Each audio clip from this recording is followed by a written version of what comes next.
Okay, hi everyone. We have quorum, so we are good to begin. So I will call this meeting to order at 1:30 p.m. and I will read the land acknowledgement. The city of Thorold is situated on treaty land. This land is steeped in the rich history of the First Nations, such as the Hattaway-Darrong and the Haudenosaunee and the Anishinaabe, including the Mississaugas of the Credit First Nation.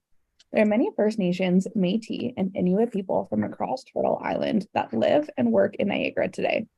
The city of Thorold stands with all Indigenous people, past and present, in promoting the wise stewardship of the lands in which we live.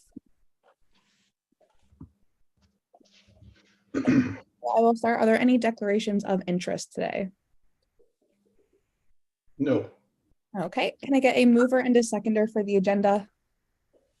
Moved by Marcia, seconded by, sorry, your name is just showing up as user. I know, and for the life of me, I don't know how to change it to my actual name. I could probably change it. What was your name? It's Mary Claire Cavison. Tamara, perfect. Okay, seconded by Tamara. No, not Tamara. No? Nope, Mary Claire. Oh, Mary Claire. My apologies. Right.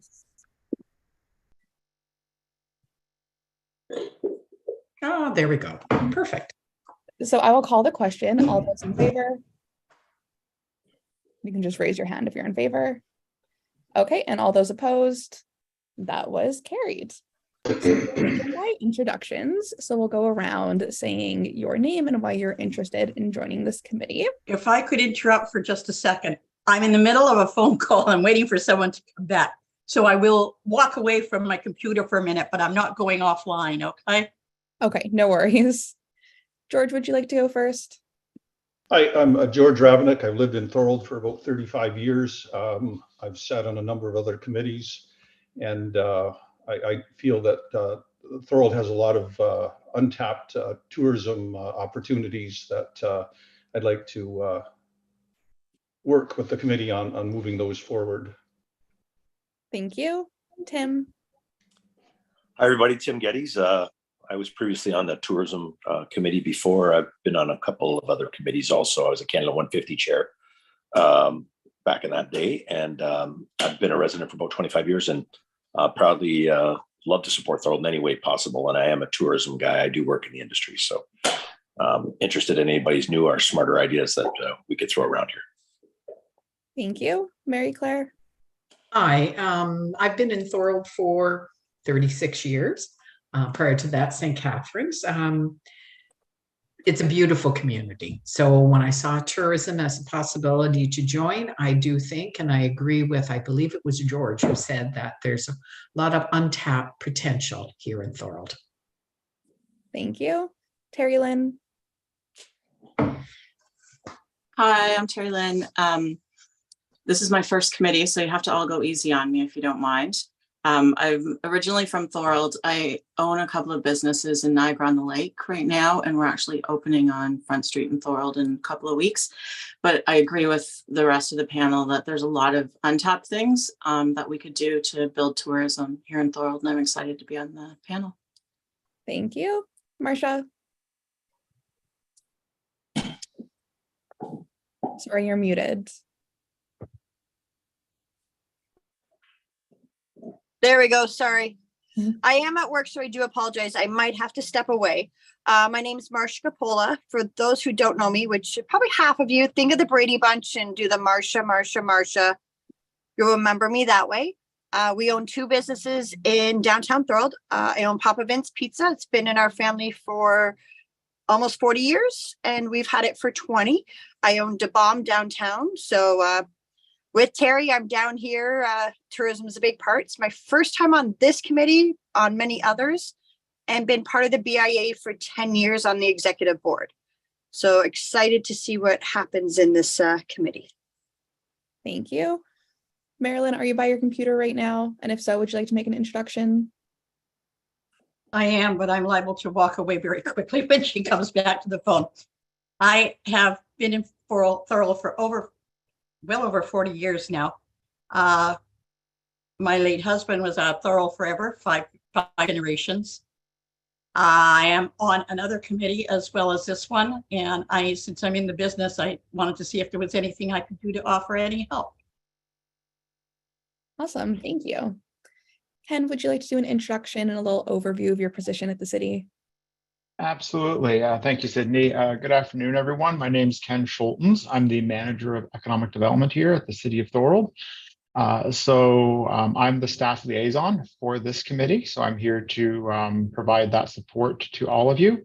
In terms of my roles and responsibilities, as the manager of economic development, my job is very much focused on facilitating and supporting local businesses and supporting new businesses coming to Thorold. So Marcia, I've already been working with Serge a lot. So I expect as the summer months come here, I'll be working a lot more with the BIA, and I'm looking forward to that. Thank you. And my name is Sydney. I work in the clerk's department as the legislative assistant. So I'll be doing a lot of the administrative stuff for the committee. I will be attending each meeting and taking the minutes that I will circulate. And I will also be making the agenda and circulating that for the minutes. So if anyone has any administrative questions, feel free to reach out to me for that.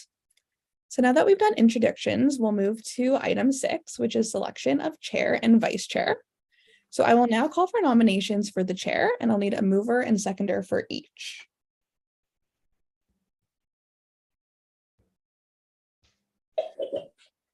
I'll nominate Marcia for the chair position. Okay, She's interested. is there a seconder? I would- Seconded by Tim. Yep. Marcia, do you accept your nomination? I actually declare with thanks. Okay. Is there any other? Decline, sorry, decline. Are there any other nominations for chair? I nominate Tim. Okay. Is there a seconder? Seconded by George. Tim, do you accept your nomination? I do accept the nomination. Thank you. So I will call a second and a third time for nominations for chair. Okay, can I get a mover and a seconder to close the nominations for the chair position? Moved by Marcia, seconded by George. I'll call the question. All those in favor of closing nominations? All those opposed? That carried. So there being only one nominee, please join me in congratulating committee chair Tim. Congratulations. So we'll move on to vice chair. So I will now call for nominations for vice chair. I nominate George. No. Is there a Come on, you're good at this stuff. seconded by Tim? George, do you accept your nomination? I do. Okay. I will call a second and a third time for the position of vice chair. Okay, can I get a mover and a seconder to close the nominations for vice chair? Moved by Marcia, seconded by Tim. I will call the question. All those in favor of closing the nominations?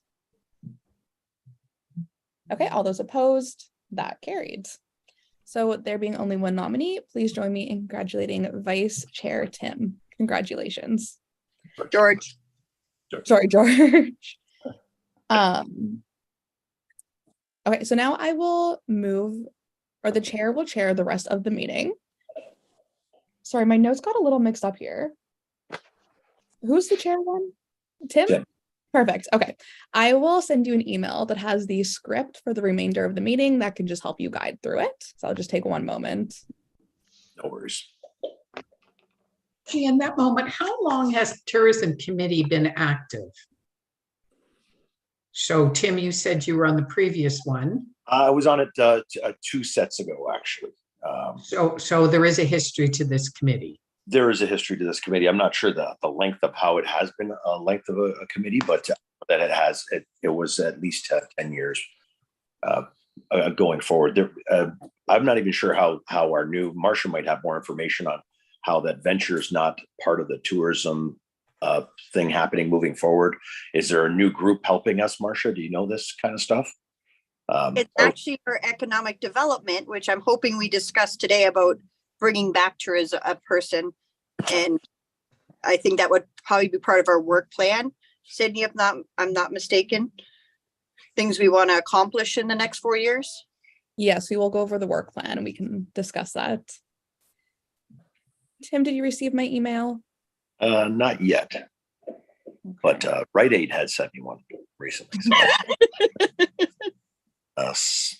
it's that same. You have sent me multiple stuff like this morning, so I have not received it yet.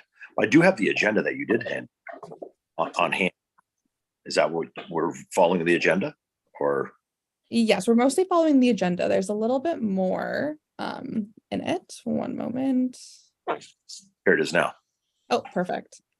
All right. You can just roughly follow along the script for it. Yes, we are at point 8 now then? Yes. Perfect. All right. So this is the work plan. It's goals for the term. We are tasked with creating a work plan of goals for the next 3 years. And I will turn to our staff liaison, Ken, to go over any work plan. Ken? Any discussion? Thank you, Tim. By the way. Pardon? Nice to meet you, by the way. I've never met you. Cheers. Likewise, Tim. I'm sure it won't be the last time. No. I'd just like to remind everyone that the mandate of this committee is to provide recommendations to Thorold City Council on policies, procedures, and strategic directions for the purposes of marketing and promoting the City of Thorold's assets. So as Tim, I identified, one of the sort of the first priorities is to begin looking and developing that work plan that will guide this committee over the term of council. Yeah, so next part would be, I just don't want to miss anything. If anybody wants to talk, go ahead, please. Any discussion that you guys have pertaining to that, reply by Ken. Everybody good?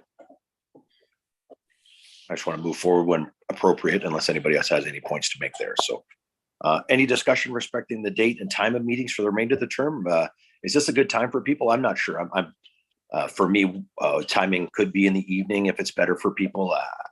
I'm a waiter at the moment at the Hilton, so daytime sometimes works for me, sometimes it doesn't. So is this it's a monthly meeting, obviously. Is this a good day for everybody? Sydney, you wanted to say something? Hi, Tim. Sorry. Are we able to just go back to 8.1 and just discuss the work plan? So we're mostly just looking for what people's goals are over the next 4 years, what they'd like to get out of the committee, and just have a discussion surrounding that. Let's do it. Go ahead, George. Hi. I was just interested in what Marcia had said earlier about somebody hiring somebody for tourism. Could you just enlighten us? Was there somebody that held that position prior in Thorold? Ken, am I allowed to talk, or do you want to talk on it?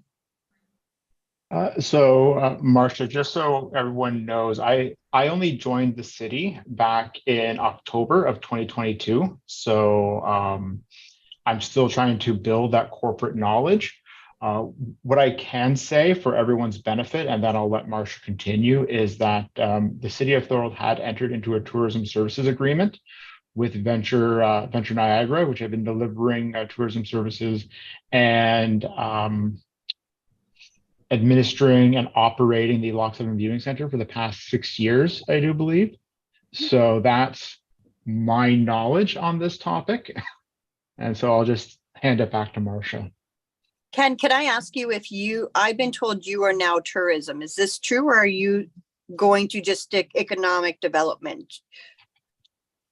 So what I would say, considering that this is a live recording, is that I am the manager of economic development, and currently tourism services is under the portfolio of economic development. We are, this is February of 2023. We're still in the process of determining exactly what that looks like. But for all intents and purposes, I am the best point of contact at this point in time. Do you have any staff? I have me. Okay. So one of my suggestions I would recommend for a work plan is that the city look back into going back to how we were in the 2019, 2018 beginning, where we had economic development and we had tourism, because I think they're two separate entities. And I think that from a business owner, like, I think I see them as two separate things, that you can do your job very well as economic development. And I've seen and heard great things about what you're doing. But I think too, that you need to focus on that. And I think our city, one of the things I'd like to see our city work on is going back to the tourism, and it might be underneath you, but still having someone that takes over that tourism spot again, whether we bring back Venture Niagara or we put it out to tender. But I definitely see there's a hole. And I think when they gave it to Marco, I think it was a hard, I don't think we're the only city that does that. Every other city has two different departments. I think it's something I would like to see as a work plan, that we go back to having two different entities. I would agree. Personally, I think it worked way better that way. You're right. It works in many other cities that are not even, don't have the tourism stuff that we have in our own world here. So even the smaller versions of Wainfleet and stuff like that tuck it away. So I'm not, like, it would be under him. It'd be great, I think. Ken, what do you think personally? You could put that on film, can you? Sorry. No, what I will say is I'm purely the staff liaison here. I don't think my role here is to sort of provide sort of advice and guidance to what the committee should do, but rather to support the committee in terms of what the chair and the vice chair want to direct the committee to do. I'll let Sydney correct me if I'm wrong. Yes, so the staff liaison is here to help the committee. So if you have a recommendation for council, we'll be able to help you guys along and guide the process for that. May I ask a question? And it could just be because I'm a new person on here, but is there any way to get any documentation as to what Venture looked after for us, or like what their KPIs were, if they hit them, any of that type of thing? Do we have anything that we can look back on as to what happened pre-COVID? I just feel a little bit in the dark that I don't know. Yeah, we could ask Sue for that. No problem. They would have that available. Okay, thanks.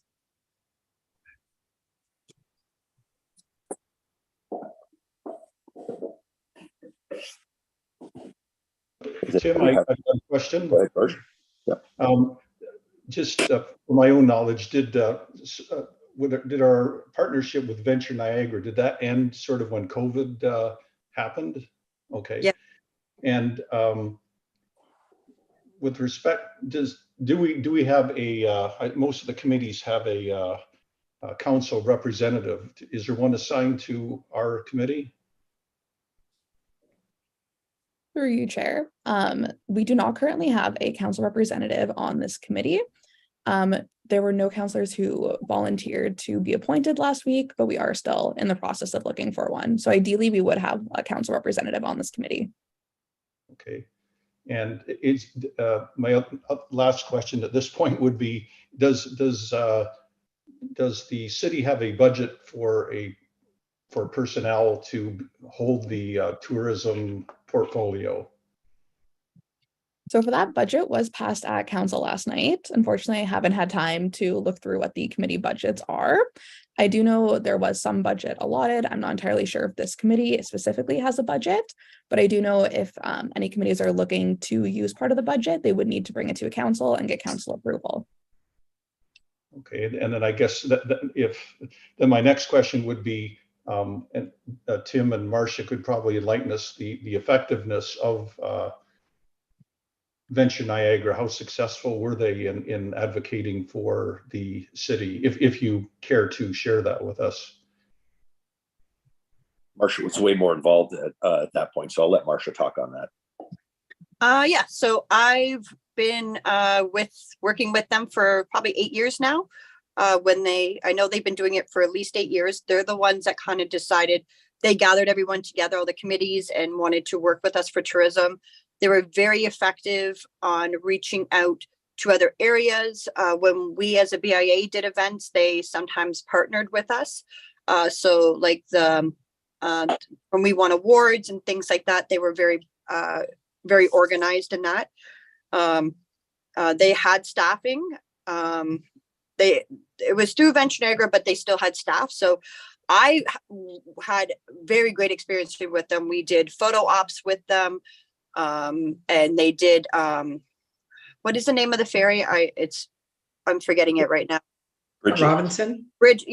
Bridget. They were a huge, big partnership with Bridget, with that committee, trying to get more people aware of it, which I liked. I liked that they spanned different areas of Thorold. They didn't just concentrate on one area. That I love that they saw everybody's unique value and what tourism could happen in those areas. Okay. So, and one other question, that tourism building up there at Lock 7, is that staffed currently? And if so, who staffs it? Is it done through Venture Niagara or city staff? so they do have a part-time staff. Sydney's there.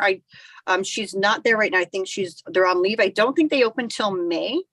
I'm trying to think, because I know personally from my business, we have stuff in there. And we have brochures and things like there, but I can't say who writes the paycheck. To be honest, I don't know that much about that city dealing. I can't tell you who actually writes a paycheck for those ones, but it was just one staff. Okay. At the council meeting, there was they talked of Venture Niagara, and it's being done, being over with that group. But I thought they mentioned that they were actively looking for another tourism, either group or person to coordinate the tourism. That be true, Sydney? I believe Ken can speak to that one. Yeah. Through you, Chair, staff decided this year that as a test pilot, the city would take over tourism services and the operation of Lock 7 Viewing Center. So in terms of sort of Marsh's question of who's responsible for writing the paycheck, that would be the city. And just to sort of answer any additional questions, we will be doing some hiring. We do intend to provide the same level, if not an enhanced level of service, when Venture Niagara was operating the center in 2022, where they had an opening date of the May, I don't want to call it May 2-4 weekend, but I believe it's May 22nd until October 9th. But again, I would have to look at my files to confirm those exact dates.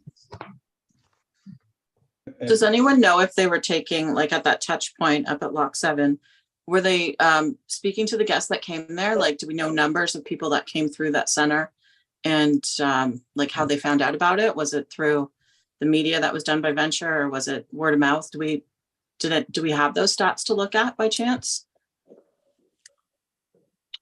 Through you, Chair, we were provided with all the materials that Venture Niagara had in terms of operating the Lock 7 Viewing Center. We are still in the process of going through those materials to determine if we have the logs, the data that you're looking for. One of the intentions of running this, operating the viewing center on a test pilot basis, is to get those exact stats that you're mentioning, Terry Lynn, is what are the number of visitors per day? When are they visiting? How are they determining to come to the visiting, to the viewing center?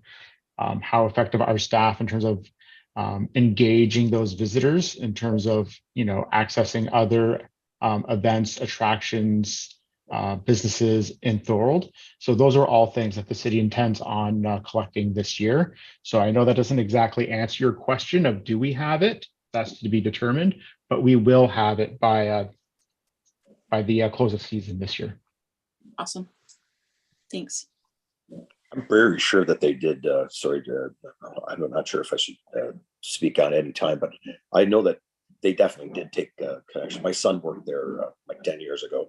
So they were definitely writing a bunch of stuff down. They asked where you came from, how you figured it out. I think that Sue and Venture did push that forward. I'm sure there's some stuff that Ken probably has tucked in there with that info of, they tried to get a lot of stuff there. I know that they had the people on point with that kind of stuff. So yeah, the kids all had a script to work from, etc., to tell you the Lock story and all that kind of stuff, and trying to push people downtown. I know that was a big part of what Sue and Venture were trying to do that for sure. Sweet. Any other plan of goals for this next 3 years? Anybody here wants to talk on? George? Go ahead, George. Yep. Yep.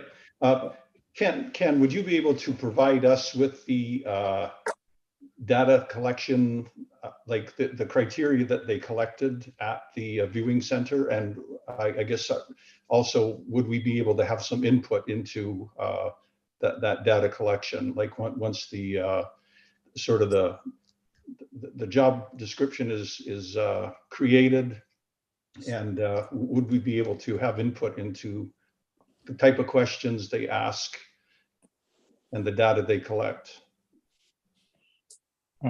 Through you, Chair, what I feel comfortable committing to at this point in time is I think it would be a great idea to include that into our work plan in terms of the committee's desire to provide input into the formulation of a staff script to engage visitors to the center.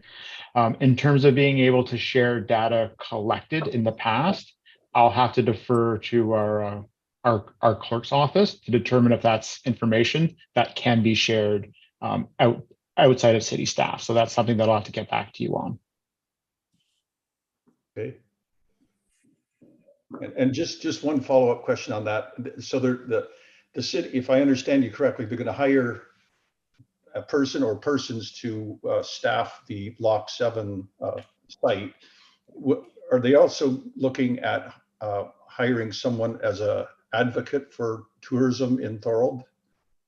Like a specific staff position that sort of taking, I think we've sort of touched on this, but I'm not quite clear on what's happening in that direction, because I think somebody mentioned that even, small communities like Wainfleet have somebody to advocate for them. So we kind of need somebody like that to, if we make suggestions,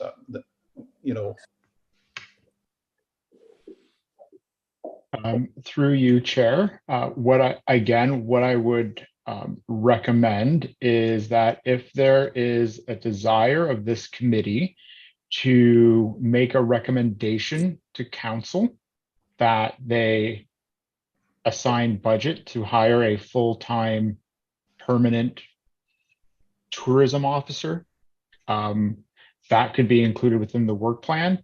And considering that we should be looking at long-term goals, it may be beneficial to use the first operational year of 2023 of the Lock 7 Viewing Center to use that as a test case to determine the need/demand to inform that into the committee's recommendation.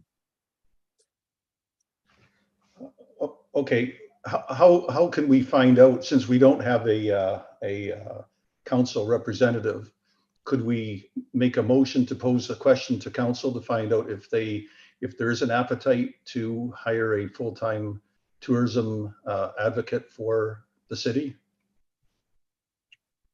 So what I will say is that we'll take a look at what the budget that was passed last night by council, and we'll get back to you by the next committee meeting to clarify on whether that type of staffing position was budgeted for this year. And I don't want to make any assumptions, so I don't want to provide anyone with false information. So once we get that clarification, then we can improve upon the work plan to say, if the answer was no, then how do we use the work plan to inform a recommendation to council? Or if the answer is yes, then we can use the work plan to go, how do we inform that position in terms of its operation? Okay, so we'll wait and we'll hear back from you next meeting on that. Thank you. Go ahead, Sydney. Nice. So I would just like to bring back the discussion of the work plan. As Ken mentioned, we can put this as a discussion topic on the work plan, but are there any other higher level goals that this committee has For example, some of the other committees had goals such as they wanted to educate the public on their topic. They wanted to see an increase in certain areas of tourism, anything like that anyone would like to add to the work plan. We are looking for ideally 3 or 4 things to put on the work plan.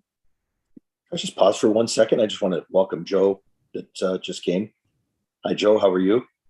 Everybody know Joe, by the way? He was a former chair of this committee. Say hi, Joe. You're on mute. Yeah. Have we had the elections yet for the committee? We did.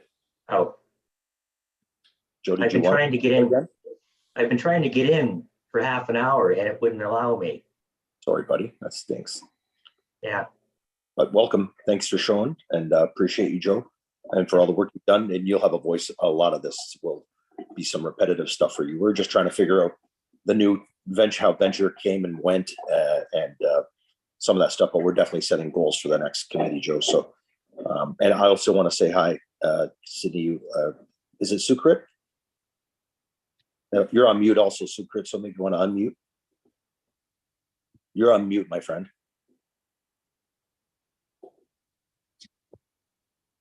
Here you go now. How are you guys? Good. Do you want to introduce yourself, actually, Sukrit, to everybody? Yeah, my name is Sukrit. I'm here with City of Toronto from 2020 onwards. Been in the industry, hospitality industry for about 20 years. And at the moment, I picked up to the people in Toronto, just next to the City Hall on the lot. Excellent. I'm having a little difficulty. Anybody else having difficulty hearing that? Yeah, everybody's having a little difficulty. Again, like my name is Sukrit from Toronto. I'm here with the City of Toronto from 2020 onwards. And currently I am business owner of Pizza Depot in Toronto. The Pizza Depot store is located in Shaman Parkway next to City Hall. A little bit clearer. I might need a little clarification on that, but we're going to carry on. Joe, want to introduce yourself to anybody who might not know you, my friend? Sure. My name is Joe Bertula. My wife and I have been residents in Thorold for 34 years now. We own a heritage home designated under the Ontario Heritage Act, the Calcutt Walker House on Carlton Street. I have been a member of Heritage Thorold for about 25 years. The last 6 years, I was recording secretary of the committee. This term, I am now vice chair of the committee alongside Anna O'Hare, who's our chairperson. I have been involved with Tourism Thorold for the second half of the term before the last one. For 2 years as a member, I was a representative on the committee representing Heritage Thorold. The last full term, I came in as vice chair of the committee.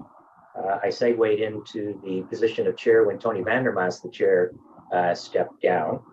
And I'm currently involved with a newly formed committee, the Environment, Climate Change, and Biodiversity Advisory Committee, which is new, and I hold the position of chair on that. So you can see from the 3 committees I sit on, my priority, and my wife as well, has always been to try to make Thorold a better place and a more friendly place to live in. And I hope that I can contribute to this committee with that goal in mind. Perfect. Thank you. Shall we slide back then? Would people want to slide back to the work plan stuff that we're working on here, Sydney? Would you like to want to reiterate what you said a moment ago, like what other committees are doing, just so we get our head straightened on what you're looking for from us? Sure. So for the work plan, we're looking for some larger scale or overarching ideas right now of what this committee wants to get out of it, relating back to their mandate. Some of the other committees have had education goals. For example, they want to educate people in the community about heritage or things like that. Other goals could be if you want to improve tourism in a specific area, if you want to improve a facility or something like that, any larger ideas that we can use as a goal over the next 4 years. Marcia, if you'd like to go. You're on mute, Marcia. I apologize. I had it on mute. I had a customer. Could we maybe, one could be differentiate Thorold as unique destination in Ontario because we have the locks and other things. Could that be one? Joe, you can go ahead next. Yeah. What the last 6 years that I've been involved in the committee, we seem to have 3 pillars of what was important to Thorold to draw, and one of them, like Marcia talking about, canal is probably the prominent pillar. Then we had cycling, and then heritage, and the canal has become really important now. And we were made aware of Viking Cruises that was coming through last year, and near the end of our term, they indicated to us that they had 21,500 berths booked for last summer. And those boats are carrying anywhere from 400 to 500 passengers. The tour that these boats are involved in, they depart from Toronto, they go through the Great Lakes systems and the canals, and their destination point is Duluth, Minnesota. They then return and then come back through. Now, coming through the Welland Canal, when they're on their way to Duluth, they do make one stop, and that's in Port Colborne. And passengers are allowed to disembark for a half-day trip. Now, quite often during the summer, if I was outside, I could see the buses that they were using to go to Niagara Falls or Niagara-on-the-Lake. There were highway coaches carrying anywhere from 60 to 80 people. Usually you'd see about 3 buses go by. So that means there was still about 200 people sitting in Port Colborne, strolling around the streets of Port Colborne. And what we were looking at doing was trying to reach out to these people to at least get maybe 1 bus or a half bus of these people coming into the downtown of Thorold. We did have that done. Pardon me? We did have that happen, actually. Okay, some did come? Yeah, we ended up having, we had to work it out with the city where they would park, the bus would park in the credit union. Right. And we would have, we had, I think we had maybe 4 tours. It wasn't a lot, but we had, Right. but we did have it happen to organized it though. Okay, then that's something to expand upon, because we were told too at the same time that the forecast for this coming summer, they were already booked for 23,000 berths. So that's a huge amount of people that we can tap into.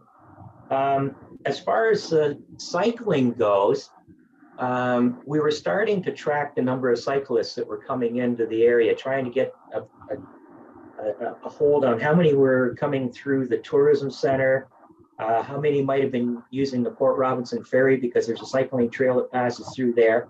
There was still some infrastructure issues to deal with. Niagara Falls area where they were going to be linking up the different communities and linking the bicycle trails together. So that's another market that we've got. We are expanding our trails. And then the third one was our heritage. Obviously, between Tourism Advisory Committee and Heritage Thorold, we were linking our websites, and we had a webmaster that's looking after Tourism Thorold. We enlisted him to update and improve the Heritage Thorold website.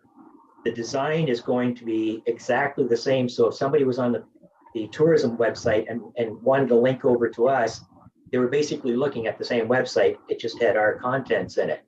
That has yet to be completed. We'll probably get that finished sometime this year.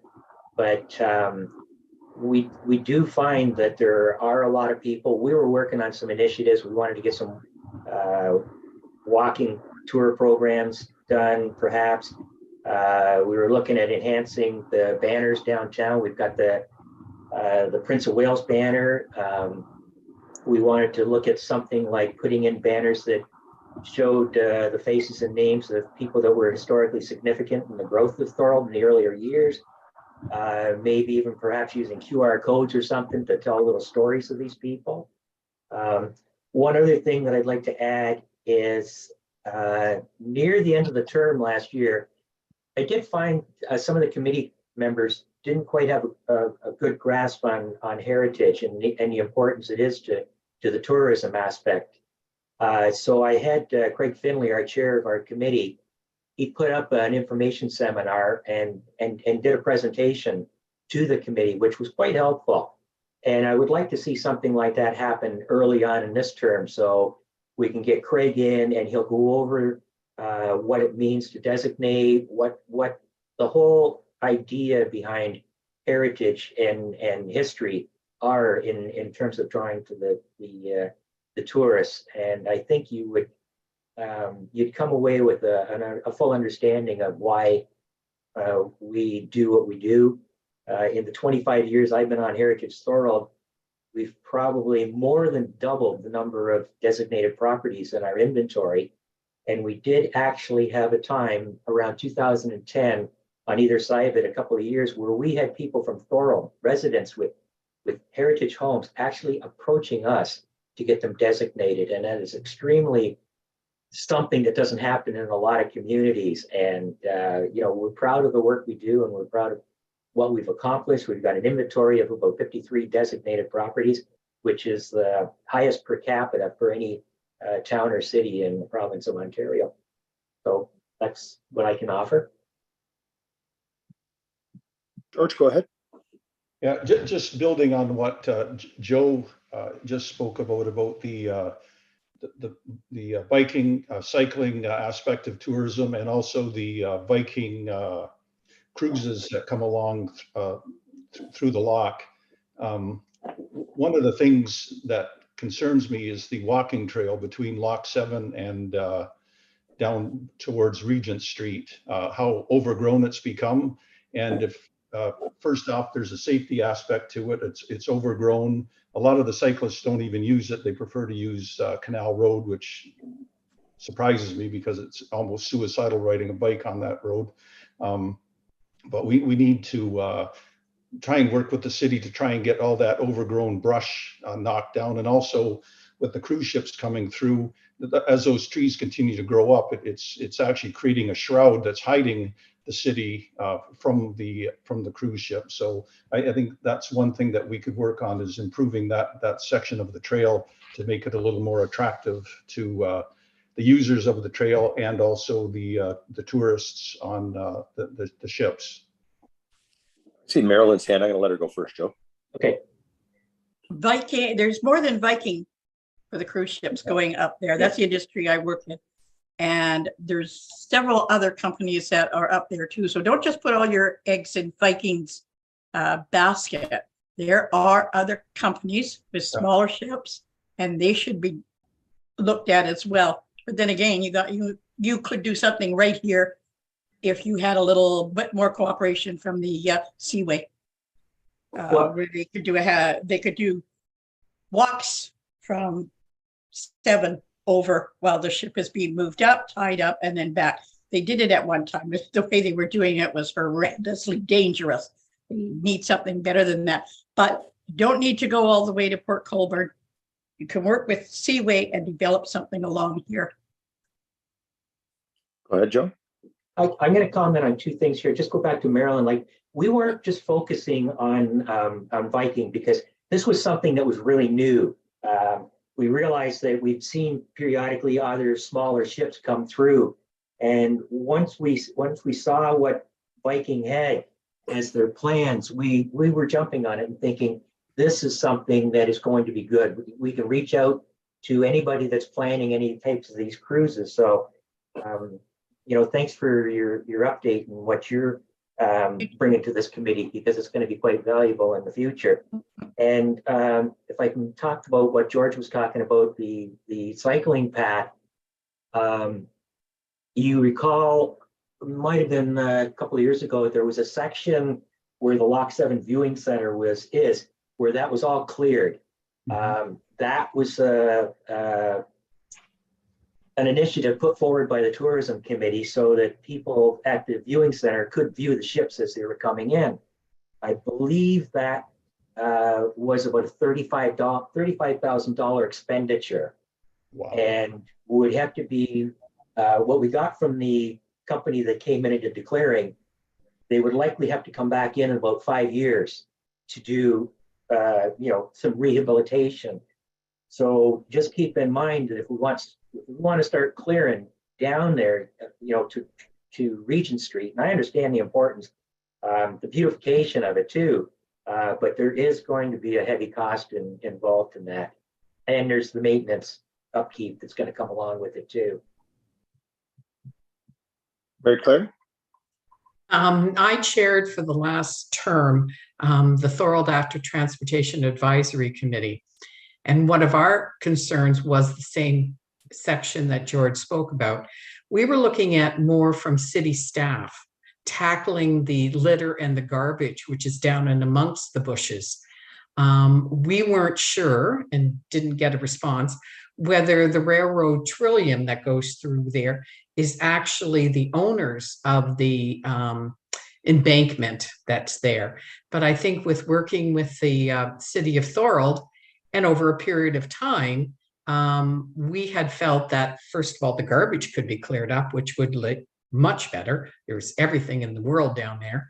And then the trimming that would take place, as was mentioned, in order to open that up and make it safe for people using that, because you're absolutely right. There's a lot of people that don't want to use that section of the Thorold Trail because you're hidden. That would be true also the back trail that goes from Allenburg to the ferry in Port Robinson, because that section itself is away from the edge. It's kind of, it's paved, it's lovely, but it's a bit enclosed in a lot of vegetation, let's put it that way. So I just wanted to add that to it. Go ahead, Joe. If I could answer to Mary Claire, I believe the property is still in the ownership of CN, and Trillium leases the tracks. Okay.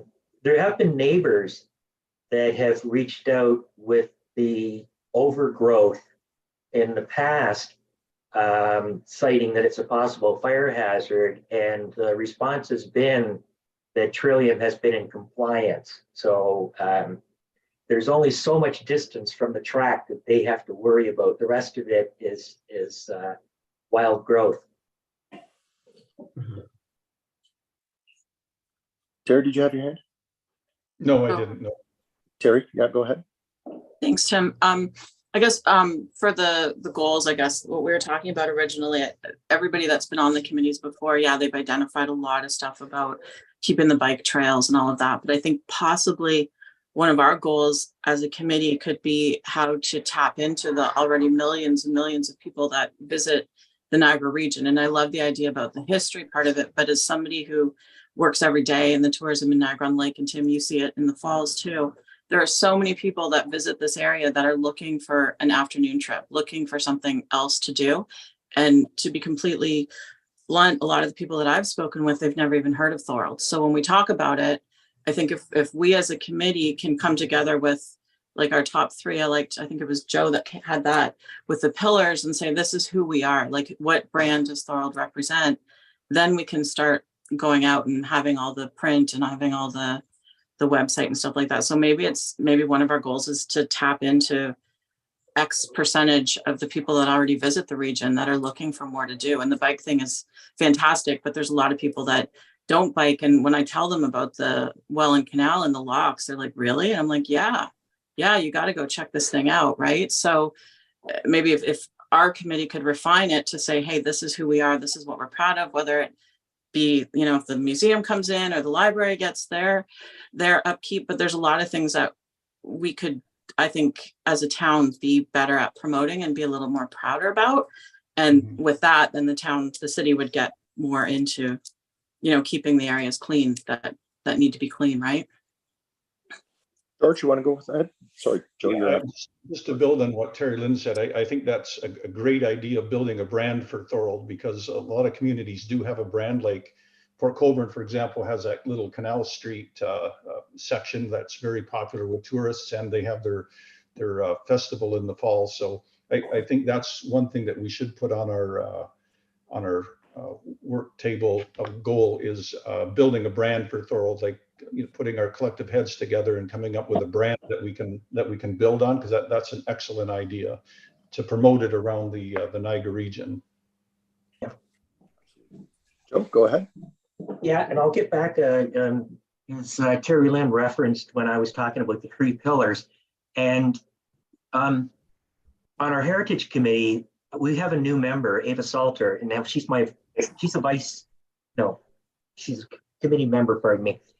And she was talking about, you know, your economic development, community or a municipality economic development, you know, environment, economic development, and social equity as being 3 pillars. And that's common in this area, but there's quite a few municipalities in Ontario. I think there's about 70 plus that have adopted culture as the 4th pillar. And I think, you know, this is what George is talking about, you know, what we have to do, get a branding, but, you know, we have to also include many different cultural organizations that are in this area, social groups, you know, perhaps theater, anything that gives this community a separate identity from the other 3 pillars that we're looking at. Now, Eva has, she's done PowerPoint presentations on this municipal cultural planning, and she's going to do one for Heritage Thorold. We're looking at perhaps even having her do a presentation to City Council to get council on board with the culture aspect of the pillars. And it would be my suggestion that perhaps we have her do a presentation to this committee in the future, so it can give us something to think about when we're looking outside of the 3 normal pillars that we've used for as a tool. If we want to proceed in that direction, we can arrange something. Okay. Do we have to put a motion towards that kind of stuff, Sydney? How do we go about that? Like I like Joe's ideas on that. I like Joe's idea. I'm bringing Craig in. I've actually been at a meeting where Craig did talk, and Craig was, you know, a boon of information on the heritage aspect for a lot of people. I don't know if anybody's worked with Craig before, but Craig was part of the tourism committee back when I was with Joe. So do we have to put a motion on the floor, or how do we go about that? Sure, so we wouldn't need a motion for the floor. I believe how this would work is we could put it on the agenda. So Ken and I will work together for the agenda. And then once we have the agenda prepared, we'll run it by the chair, which is yourself. And then you can go over it. If you're in agreement that you'd like her to present, then I believe we can just invite her into the next meeting if she's open to it. Yeah. So everybody, go ahead, Joe. Sorry, Mr. Chair. What I could do, and then if it's going to be on the agenda for next meeting for discussion, I can bring a little bit more information. So just to kind of give the committee an idea of what they can expect. And then if you want to go ahead with a vote on that to proceed, then I think you'd have a good understanding of what you're going to be presented with. I'm just going to talk for a second on this. I believe that a brand would help our tourism ideas overall. I think that it's part of what, you know, the future going forward. People do need to know more about Thorold. Terry Lynn's very right. I've worked in Niagara Lake, I've worked in Niagara Falls, and that's the spot between. We're just not grasping all those tourist possibilities. They go to the Shaw on a bus trip. We could make it, they come up to the Thorold for a 2-hour walkabout. I mean, there's definitely ways to amalgamate, grab those people over and possibly and bring them our way too. Another part, I know that bike route thing is not complete at that Niagara Falls aspect. I'd really like to get that done in this committee in this time. I know it's the onus is really on Niagara Falls, but I do have a lot of friends on council in Niagara Falls that I'm very close with, and we could push that. It's only going to help them too. People do come to Niagara Falls with their bikes, and they do want a bike. And so, you know, having Bridget there is a little catch for them. It's a unique little niche. Many people would like to get off their bikes and go for a ride across the canal. So we just haven't got that connection at that end yet, which would be so much, such a boon for us, even if they dare to fly on, you know. So,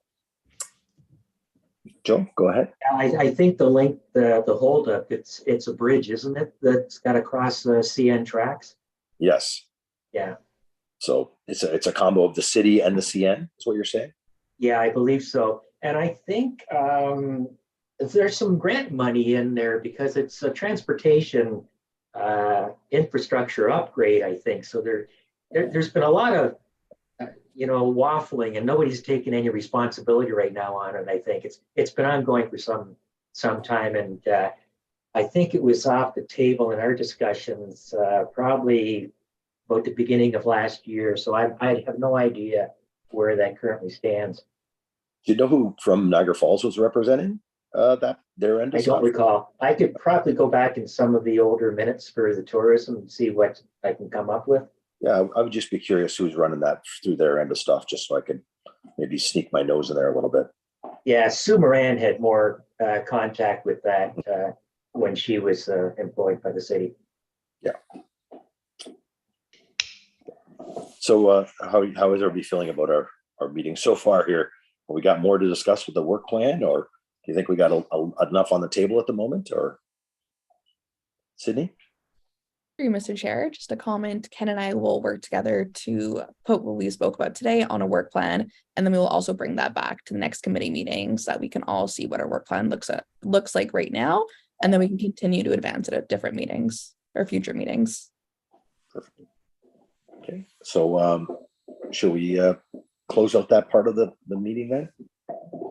Do we have to put a motion on the floor to do that? Okay, perfect. Everybody, the next part of our meeting would be the date and time of meetings for the remainder of the term. Anybody have any thoughts on that? Is this day? It's Thursdays at 1:30. It's once a month. Correct? Good with me. Yeah, it's 1:30 on Thursdays. Good by this crowd. Yeah. Show of hands if you want. I'm good with Thursdays at 1:30. Sorry, Tim, real quick, we would just need a mover and a seconder for the report. And then Yes. in that report, it does recommend this date and time going forward, and then you would vote on the report. Okay. I'll move that. Go. I'll move that, Tim, for the, Yeah, George is going to move it, and we have a seconder. Sure. Yeah, Joe's going to second that. There we go. Thank you, Marilyn.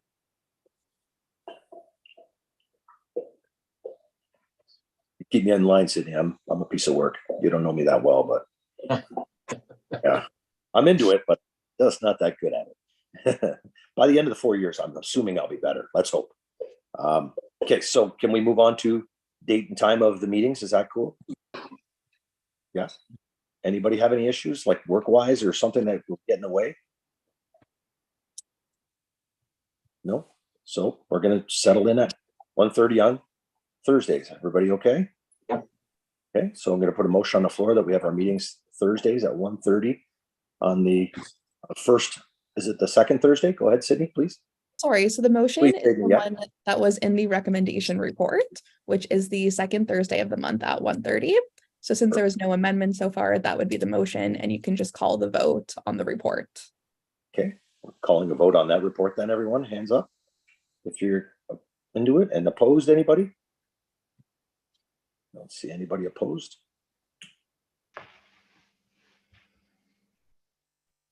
Okay, I guess we can move on to the roundtable discussion. Anybody want to start? Put your hand up if you'd like to start on a roundtable discussion. I dare you. Marcia? I'm already unmuted. So one thing I just want to I'm getting there, I guess. So Joe, you might have heard it through Tony. I was the one that was talking about taking over doing the walking tours. Okay. And so it's me. I had talked to Sue. We had visited Georgia, and when we went, they had these amazing tours, and we were just blown away. We got inspired, and it was a conversation that I had with my children about, you know, this is something we could do, where we've tried guided walking tours. It didn't really work. And after speaking to a lot of people in the area, we had talked about maybe bringing a walking tour to Thorold where a map is presented. We had plaques where you get to places. It was QR codes, so you would download it and you would go right to a YouTube thing. Sue was a great help. Tony was a great help. So that is something I've talked to our school about, it actually being a school project for my children and their children and like some kids. So it is something I am trying to make it my project for the next 4 years, is create a walking tour that requires no guidance. Right. And using the heritage sites and those tourism sites and something like that. So Sue had been helping me with some of the grant information stuff too.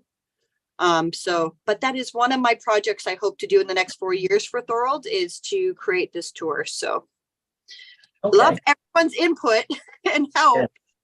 I will never be in front of a camera to save my life, but happy to organize it all. Sure. Joe, go ahead.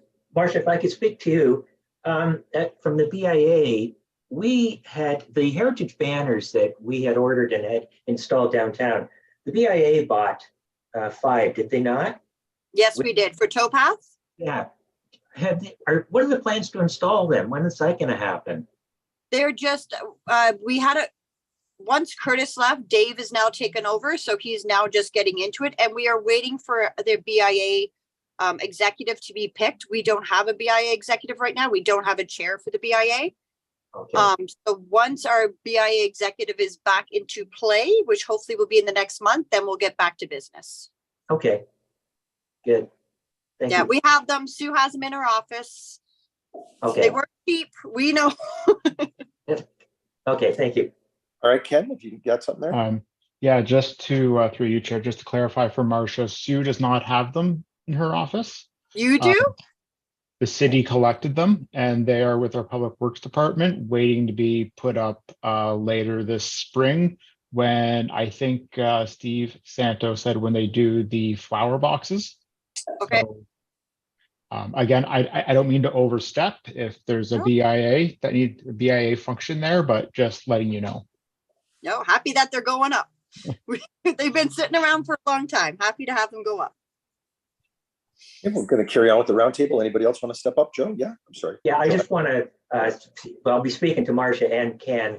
The intentions I got from Marco Marino, the previous economic development officer, was as far as the banners go, they were going to go like on a seasonal rotation. So there could be more banners coming. So right now, I guess what we're looking at is there'd be the Christmas banners and then the heritage banners would go up.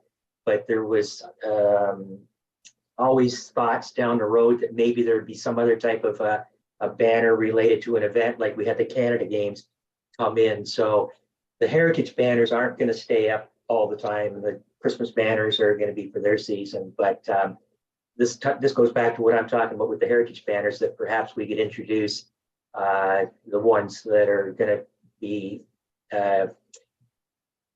teaching people about the significant founding fathers and mothers of Thorold, that might tie in with the walking tours that, Marcia, you're talking about, that's a little bit of history these people would get besides the history they get of the buildings. So it's going to be a nice program that we can work with to try to develop further. Yeah, Tony had told us about it. I love the idea. Yeah. What I did was I reached out to Randy Barnes. He was a member of the tourism committee for a while, but then he just stayed with our heritage group. But he's a walking encyclopedia when it comes to just about anything related to Thorold's history. And when I approached him about these banners, we figured maybe we'd do about a half a dozen and just weave them in amongst the Prince of Wales banners. And he came up with a list of about 50 people with a little brief bio. I could forward that to you sometime in the future and you could have a look at it. And Love that. you could always tie in with Randy and he could maybe whittle it down to a list. Or, you can always keep those people in the back of your mind, but we could probably get maybe a top 5 or a top 6 and work with that. Oh, I have Sure. one other, sorry, Tim. Yep, no worries.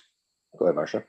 We also have the BIA purchased, the big Muskoka chairs that you see at Great Wolf Lodge. So the BIA purchased one of those for an event that didn't arrive in time. So we do have a big tourism Adirondack chair that we're looking to install in Thorold.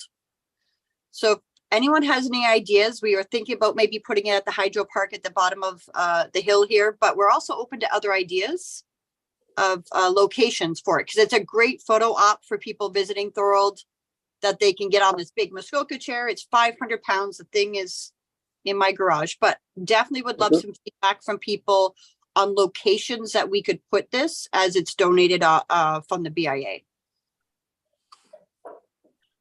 What's it made out of? Is it made out of wood? I'm sorry. It's wood. It's wood. Yeah, we had it custom made. We just didn't get it in time for our welcome event. Yeah, so a little fear of vandalism if you're going to leave it around too much, I would imagine. Yeah. Yeah. But definitely looking for ideas of people in who have ideas where we could put in Thorold. Like I said, we discussed maybe the Hydro because it's well lit. And they also looked at Lock 7, but they didn't think there was space. So I'm open to ideas of suggestions in the future if anyone has them. Okay, thank you. George, did you want to go next?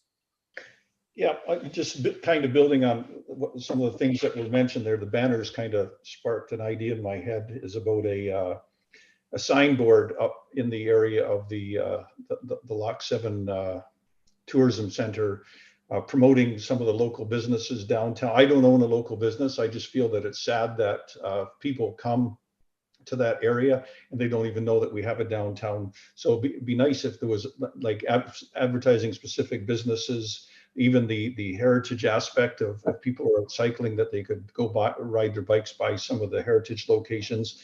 And even, you know, with that Muskoka chair, if that was in a permanent location, about the photo op, something like that. So I think that's something we could look at up in that area, even if it was in that little parquet that they created just south of the tourism committee, where that stainless steel thing depicting the locks is located, to direct people to the downtown, but give them specific locations as opposed to, you know, restaurants downtown, like, you know, put, you know, Papa Vince's or Karma Chameleon, you know, eateries and stuff like that there, so people know that there is a downtown that they can go to.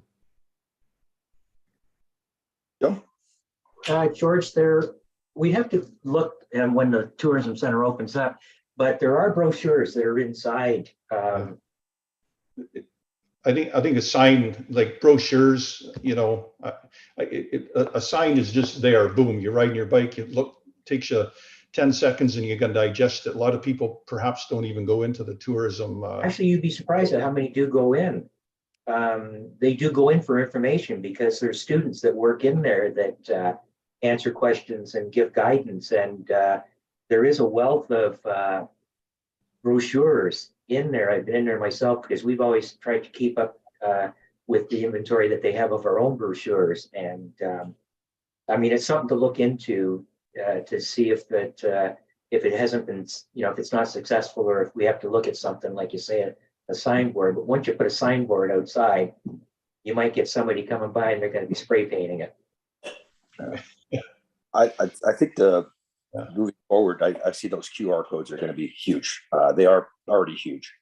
People are all the time. I think you're going to be seeing that. Yeah, in that area, I think it'd be a great spot. Restaurants, you put a QR code on your phone. Next thing you know, the 7 restaurants that are downtown pop up. You're looking for antiques. You're looking for a shop. You know, QR coded.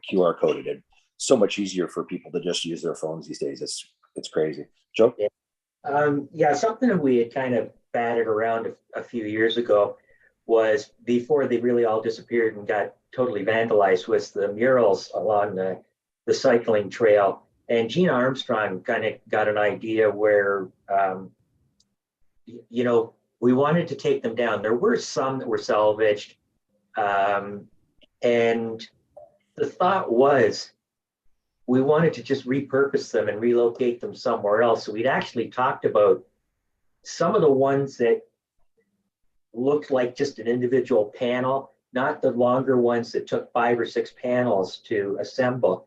But we thought that we could probably get a couple. And if we were in time to talk to the city during the redevelopment of Beaver Dams Park, we thought if we could get some of them installed down there with a QR code, and people would have gotten a little bit of history and a little something extra to look at just besides what was down there at all. But as far as I know, I don't think any of those murals exist anymore. Fortunate. And it's unfortunate. See, sorry if I'm interrupting, if I can just carry on. Sue Moran had said the murals were always, they were a great idea in the beginning. But a lot of towns that have put up the murals, they fail because there's no upkeep for them. Once they're up, they seem to be let go. Perfect example is where the former Royal Bank was, that mural that Catherine Malore did. The panels are separating. There's a lot of water getting inside there. Nothing is being done about it to take care of it. The city hasn't responded to it, and it's unfortunate that it's going to reach a point where it's going to be beyond repair. And it's a beautiful mural. I mean, it's just, it focuses. You look at it, you look at the mural, and then you look down the street, and you get this vision of what the street looked like before its time. But no, the mural programs they're doomed to fail. Yeah, that one, is that something, Ken, that you could possibly look into for us, or Sydney? I'm not sure. Like, is there an upkeep possibility to try and tidy that mural up? Because it is a beauty, that's for sure. And as soon as you see it, you're right, Joe. It's a simply, it's in that spot too. Vandals aren't going to be able to get it like they could on the Canal Pass so easy. Yeah. If you look at the one on the side of the Quebec Bank, the old Quebec Bank, yeah, Hughes & Company has now put up a sign on the bottom because it was vandalized. It was spray painted, and it's unfortunate because the artist's signature was under there. So I believe maybe they're hoping that that steel address plate will be easier to clean and repair than trying to touch up the mural itself. So through the chair, and I'll look for Sydney's guidance on this, is that one of the, say, something that you would like to add to the work plan in terms of identifying resources to look at mural maintenance, upkeep, restoration, or is this just a site-specific request? Do you want to speak to that, Joe? I think Okay. Right. Yeah, okay. I think right now it might be site specific. I'm aware that Catherine did another mural, and it's stored in a building down in Meriton, and it was supposed to be mounted on the side of Central Hardware, and you had to stand down the street looking east to get the full effect of it. But with the Central Hardware building being torn down, that project got shelved. So I've never seen this mural. We did have some discussions as to where to put it. There was some discussions about mounting it on the arena wall. I don't know. We really hadn't seen it to know if it would be suitable for the building, but right now we're dealing with site specific, but there could be other murals that might come later. But that we can move forward on. If we do establish a maintenance policy, then we've got something that gives us some impetus to move forward if we want to get somebody to do another mural. I think to maintain what we have would be great to start. Yeah. Maybe we'll look beyond the mural program at some point, but like what we have has still got good value to us. And geez, now you're telling me we have another one that's tucked away in a closet. Yeah. Not in Marcia's garage. No. No. It'd be great to have it there. In the garage. Okay, gonna carry on with the roundtable. We're taking a little long here. So anybody else got something for the roundtable they'd like to add? I would like to just comment on George's comment about the signs. If you're at Lock 3 in St. Catharines, you see that they've put up, which have never been vandalized, indicators of so far to go here, so far to go there, so far to go this. They're high enough up. No one has ever vandalized that. If you're taking the cycling route and going from St. Catharines, Lock 3, and you're heading up to Lock 7, first of all, there's no indicator you're in Thorold. There's no sign saying you've now entered Thorold along that way. But if there was an addition to that, as you got to Lock 7, some arrows indicating this way to downtown, 1.2 kilometers or whatever. And as you continue down towards Allenberg, there's no indicator of how far anything is down there. I think that's something that needs to be addressed, not only for people walking it, but for people cycling it.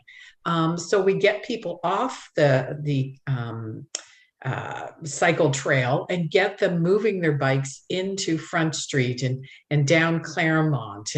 And also, to be quite honest, you look at all the incredible churches that we've got 3 in a row as you go ahead towards Sullivan Avenue. There's a lot of potential for people who are coming up, knowing now they're in Thorold, and an opportunity to veer off the path and see what is 2 blocks down the way. It's not a great distance to go, but an opportunity for people if they know it's there. But if you don't know it's there, and I've gone to Lock 7 a couple of times just to see what was there when the museum was there, but also since the museum has not been there. And that whole section, that whole area really needs to be addressed in order to attract people, not only within that now tourism area, but also opportunities for people to know there's other things to do here in the city of Thorold that's a little off the beaten track. I agree. I like the idea of the signs and that something. I don't know how many times I see people get off their bikes, put their bikes in their vehicle, even if they come up to my street, put their bikes in their vehicles and gone. Mm-hmm. Because they have nothing that tells them, keep going, we got more to offer you. That's Put your right. bike There's away. Yeah. There's nothing that says, this is Lock 7 Motel. I can't remember. Is that Lock 7 Motel? Turn left here. You've got all of this. The whole Carlton Street, Welland Avenue, that's a beautiful heritage area for people to walk through. And I'm a member of a walking group, and we've walked that a couple of times because it's a beautiful area, particularly all the wonderful plantings people do in front of their homes. But you got to let people know it's there to take advantage of. Yeah. So I agree. Joe, go ahead. I could, when you see the people with the bicycles in their cars, the majority of those people, they show up in their cars, use the tourism center parking lot, and they're strictly there to ride the trail. There's dozens of them are showing up. I just live down the street from it, so I see them constantly. They're not here for Thorold. They're here because they're riding down to Port Colborne and back. They're exercise fanatics. They may be going up to the north end of St. Catharines and back. It's a fitness trail for a lot of people. I haven't walked much of it, but I do walk the section between Regent and the tourism center. And down at Regent Street, there is a sign that directs you to the downtown. It's in a very poor location. They've got the 4-foot-high metal bollards that are to prevent off-road vehicles from accessing the trail. And that's where the sign is mounted. And I think, what was it, Mary Claire, you were talking about the Walk 3 with the high signage posts. Perhaps our signage that exists, which isn't that much, needs to be redesigned and made more visible to the people that are using the trails. Besides the cyclists that are coming in, there's a problem with that tourism center having inadequate parking.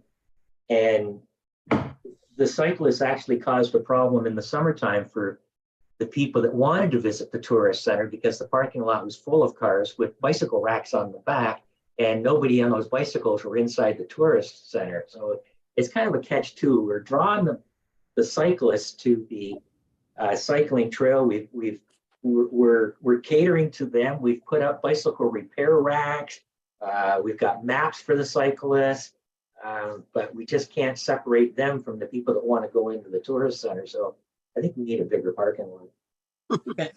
How can you can't separate them? So you just have to take advantage of them. If they come up on their bikes and put them back on their car, fine. But that doesn't mean that they aren't willing to go for a walk if they have the right incentive. There's nothing over there to give them the incentive. I know, but they're not wearing the clothing. They're wearing cycling shoes, cycling shorts. They are Which is very quick to change in the back of their. On my street here, they're parked here also. Very annoying because they park here on our street, take their bikes off, take off. Yeah. 3 hours later, they come back. In the meanwhile, we need the parking. But nevertheless, there is nothing you can do. So you have to develop the rest along with it. Yeah. And There's a really nice parking lot now there with the new park. At the Beaver Dam, You yeah. have the right sign, you direct people to there, and then they can walk from there and leave the cyclists over there. That's fine.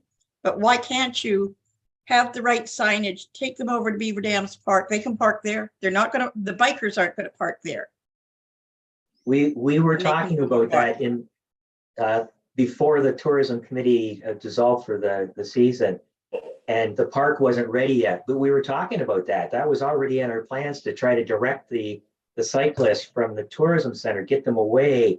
And we even set up a repair rack over in the Beaver Dams Park with the intentions of drawing them. There's more parking over there. They've actually got a covered pavilion now that they can take a break and eat their granola bars if they want to, not sitting in the sunlight. But unfortunately, the season ended for us, and we have to pick up something like that now. True, but we need the Mhm. signage over here at Yeah. 7 Signage. Yeah. to direct both. Whoever wants to go over. If the bikers want to go over there and do their thing, they're fine. If not, people who want to see Thorold come up there in the car and want to see something about, wait a minute, let's hang on here, look at the sign, and go over and look through Thorold.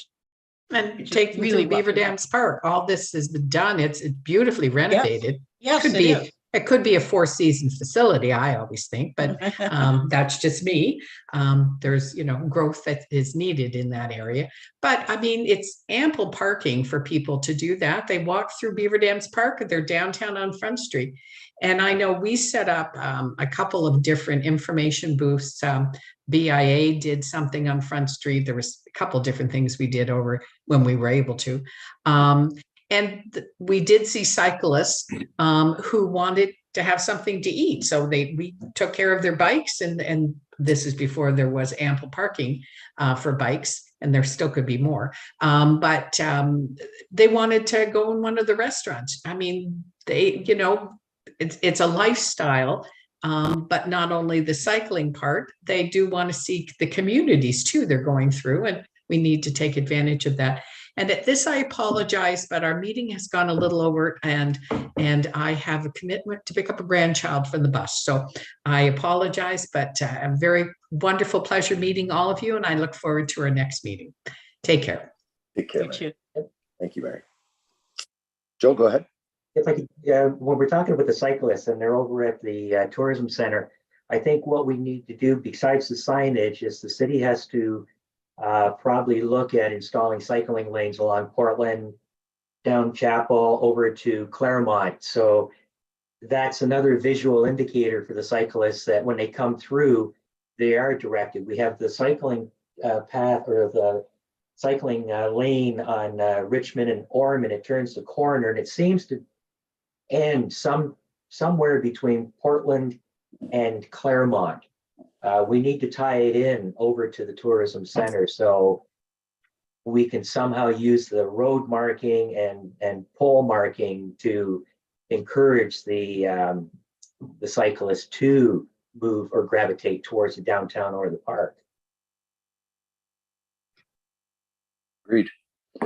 Anybody else got anything for a roundtable? Hi, Terry. Go ahead. Hi, I'm just listening in. It sounds like there's been an incredible amount of time and effort that have gone in to have like the cyclist identified as a tourist. But for our purpose, it might be helpful maybe to identify, do we want overnight stays? Do we want shoppers? Do we want, like the bike part of it is a very big part from the sound of it, but there are other types of tourists that are out looking for other experiences as well. I know biking is huge, but for those people that want to do the history part of it, or want to do, just park their car and walk around, that want to do shopping, because it's pretty tough to do shopping when you're on your bike too. So just thinking out loud as I hear all the work that's gone into the bicycle part of it, maybe we should have other types too. Anybody else got stuff for the roundtable? We're going to have to get wrapping up soon, actually. Anybody else? I'm done. There'll be a chance there. I agree that cyclists are not the be all end all, but this will be my little roundtable bit for me. But I do see there's opportunities from where your store is, Terry. I know your dad. He's a great guy, and he's got some. He said the same about you. He said you're really fun. Yeah. So I was Well, waiting for the jokes. I thought there'd be jokes and stuff, but no, I'm none. very serious. Your dad would have had 10 jokes about me by now, but Yeah. I do feel like there's Thorold is the hub. It was one of the lines I used back in the Canada 150. We're the hub of Niagara. I know some of the politicians this round stole it from me, but I was telling people of Niagara, we are that spot that is 10 minutes away from everything, whichever way you want to go. So I do think we have to promote ourselves with that. We do have to brand ourselves some way, and whether that's a sign at the bottom, where our friend Mary Claire said, that's true. We don't know when you enter Thorold on that path. Why don't we? Let's make something like that happen as a team. I think these are simple little things that are doable with the city's help. Maybe with some of these restaurant sponsorships. I'm not sure how that goes, but I think there's potential there for us to make sure people know when they're entering Thorold. Port Robinson probably could use a little kiss of that kind of stuff too. You know, that like send people off that Port Robinson path, off the bike trail into Port Robinson. I know they'd love the love too, in our little villages of Allenburg, etc. So. Moving forward, I think that's we've got a good agenda moving forward. Anybody else need anything to add? Marcia, what do you got in your hand there? No, you sure? There you go. Shop Thorold. BIA special. I feel like that's some of the stuff too we do. We get together with the BIA group. We get together with the Heritage group. We make sure that we're coexisting more sharing our ideas and sharing our fundage.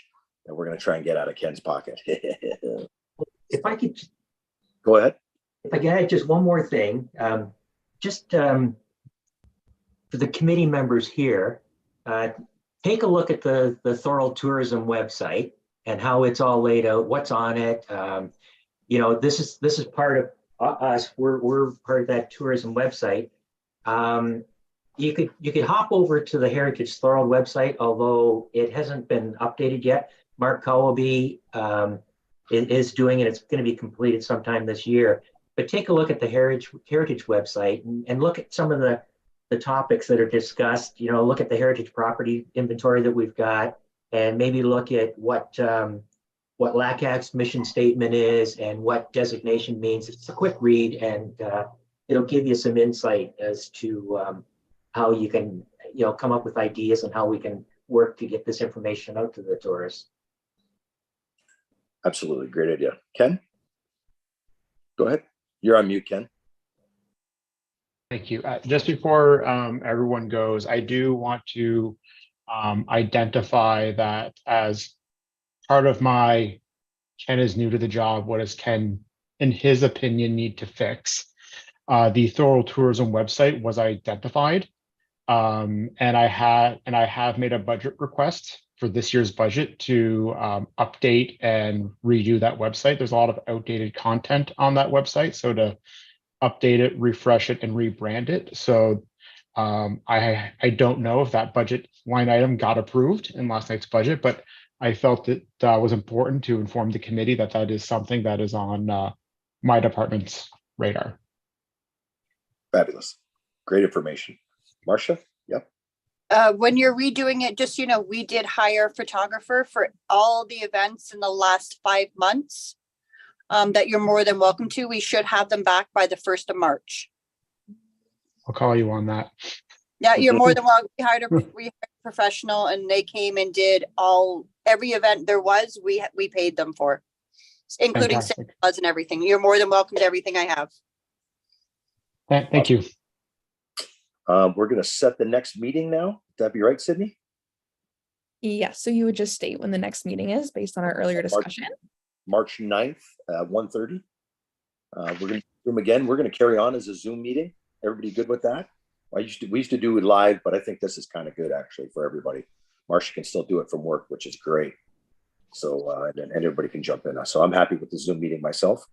So March 9th. Boom. Anything else I have to say about that part? Super great story, buddy. We haven't had much talk with you there. Thanks so much for coming today. You're on mute, my friend. You're on mute.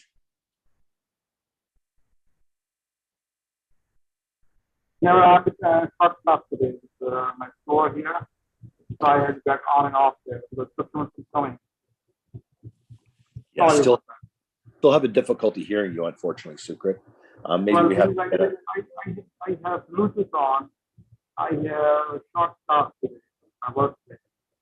I see. I just store here, so I have to keep coming, going with customers. I understand. You're getting a job. You're doing your job too. So this will work. No, out but well. I did what you guys say. And I just want to, before you guys end, I think you need to put time. You need to go with like Venture Niagara and let the hotels know that we have some like Lock 7. We have like a biking trail, like canal.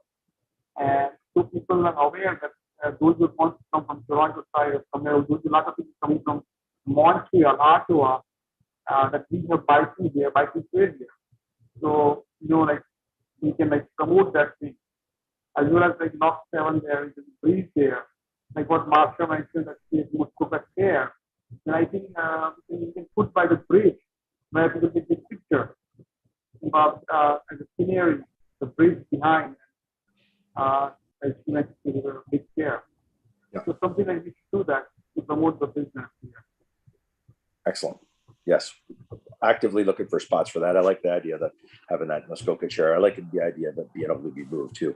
Well, guys, we have to rock and roll and get this over with because everybody's got to go back to stuff too. So I do too myself. So next meeting is Thursday, March 9th, 1:30 via Zoom. Sydney, you'll take care of sending out the proper stuff for us. We thank you for your efforts, by the way. Everybody thanks Sydney for what she's going to be doing for us. If you guys don't know, it's a lot of work what she's going to do for us. Ken, we're just going to try and pull it as purse strings.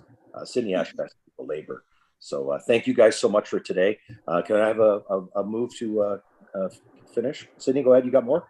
No, so we actually don't need a mover and a seconder anymore to adjourn. As the chair, you can just state there's no more business, so the meeting's adjourned. There's no more business and the meeting is adjourned. Thank you guys so much for